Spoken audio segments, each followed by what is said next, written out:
Hello, everyone, and welcome back to your daily appointment with the doctor. My name is Dr. Nasser Sheikh, and you're watching the Dr. Nasser Sheikh Show here. As you can see, we're talking about the poll, a recent poll that was just done today, folks. Donald Trump leads Ron DeSantis by 15 points in a potential 2024 Republican primary matchup. And before we get into this article, well, if this is the first time that you're tuning in, please, we appreciate if you go ahead and subscribe to the channel and hit that notification bell. But as I said before, you're watching the Dr. Nasser Sheikh Show. I'm your guest host for today. My name is Dr. Sheikh. And guess what, folks? One of the things that I want to talk about before we get into this article is the fact that I really don't believe that Ron DeSantis should throw his hat into the political presidential ring, so to speak. And the reason why is because they're obviously, look, I wouldn't mind Ron DeSantis being president. I just don't think it's his time yet. And my reasoning for that is we talk about this. I give you my analysis, I give my prognosis, I give you my diagnosis on all things. So here's what here's my thought process. If Ron DeSantis decides to throw his hat into the presidential political ring, here's what's going to happen, folks. You're going to have people that are going to be absolute fans, hardcore, right? Fans and supporters of Ron DeSantis. Hey, no problem with that. I'm a supporter of Ron DeSantis. You're going to have a hardcore support of Donald Trump. I am a huge Donald Trump supporter as well.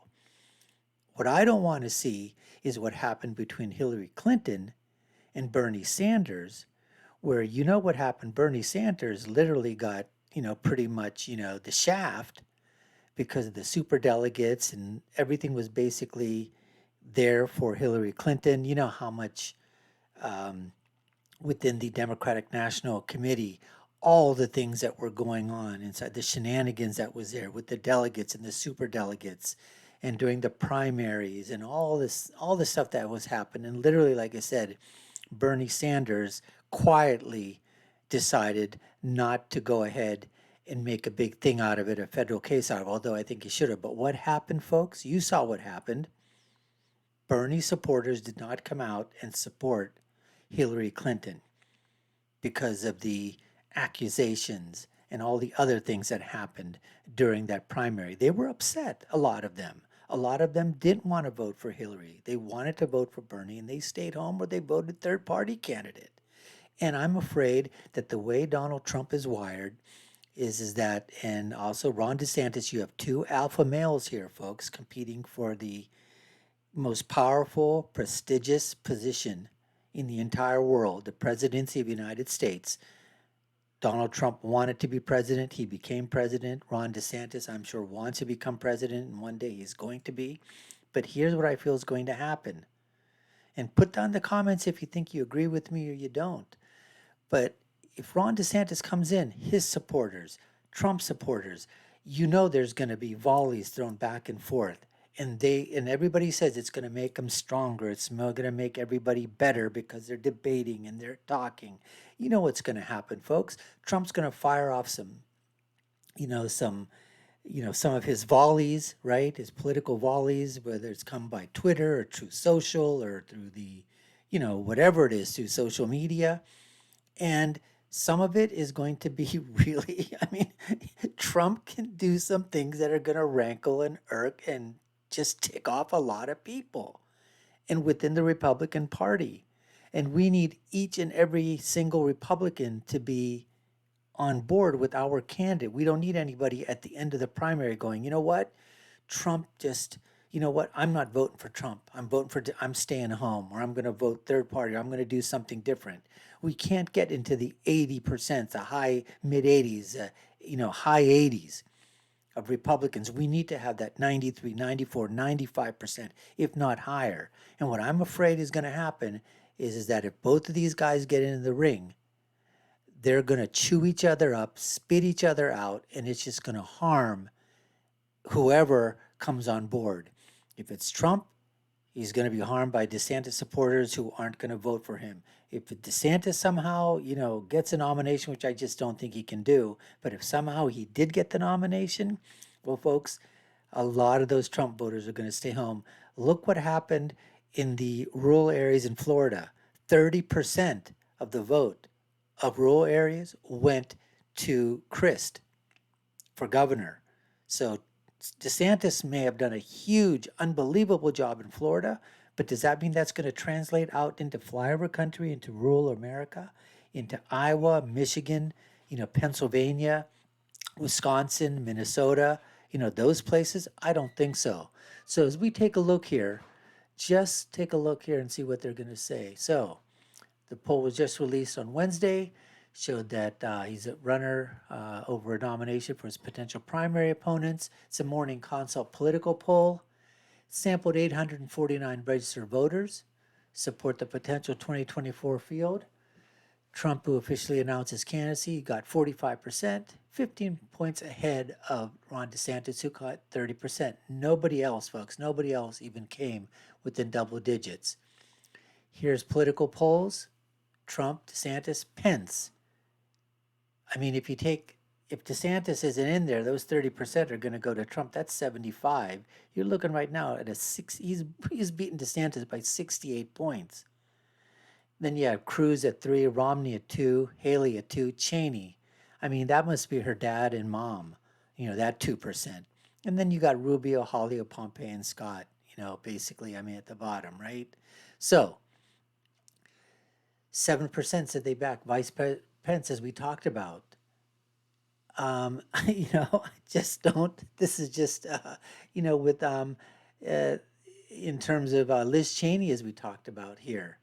I just don't understand how they're still even in the running, for that. And then Mike Pence, does Mike Pence does he really think he has a chance? I mean, all the mainstream media, the cartel out there, the alphabet networks, what they're hoping for everybody and their brother and their mother and their sister and their father and their uncle and their aunt and their grandmother and their grandfather. Everybody comes out and runs for the presidency on the Republican side primary. And what they really are hoping for, the mainstream media cartel, which is just they are the political wing of the political arm of the Democratic National Committee. They would love to have Mike Pence come out. They would love to have Ron DeSantis come out. And each of these guys just literally, throw volleys at each other, come on the debate stage, attack each other, and attack the positions, and attack Trump, and attack Pence, and attack DeSantis, each of them back and forth, to basically do what? Diminish them, not only in the eyes of Republican voters for some of them, but also diminish them, the Republican people, Trump, DeSantis, Pence, and whoever else, really put them down in the eyes of the independents, in the eyes of some of those moderate Democrats that might decide that, we are going to go with Trump again. So this is what the mainstream media cartel mafia is hoping for, that there's going to be a slugfest in the Republican nomination process. And I just don't think it's going to be anything good to see. And I'm hoping that here we have Mike Pence. As I said, I just can't see that that's going to happen. Here's another polling that showed by Emerson College. It showed that Trump had garnered 55%, to DeSantis 24.8.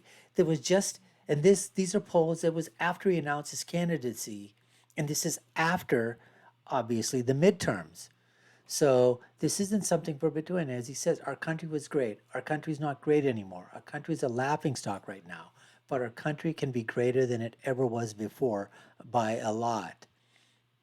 So, and he says, if our movement remains united and confident, we will shatter the forces of tyranny and we will unleash the glories of liberty for ourselves, for our children, and for generations yet to come. This was a very, very unbelievably well thought, well put together speech where Donald Trump once again defined his candidacy in a way that was not marked by attacks on his opponents.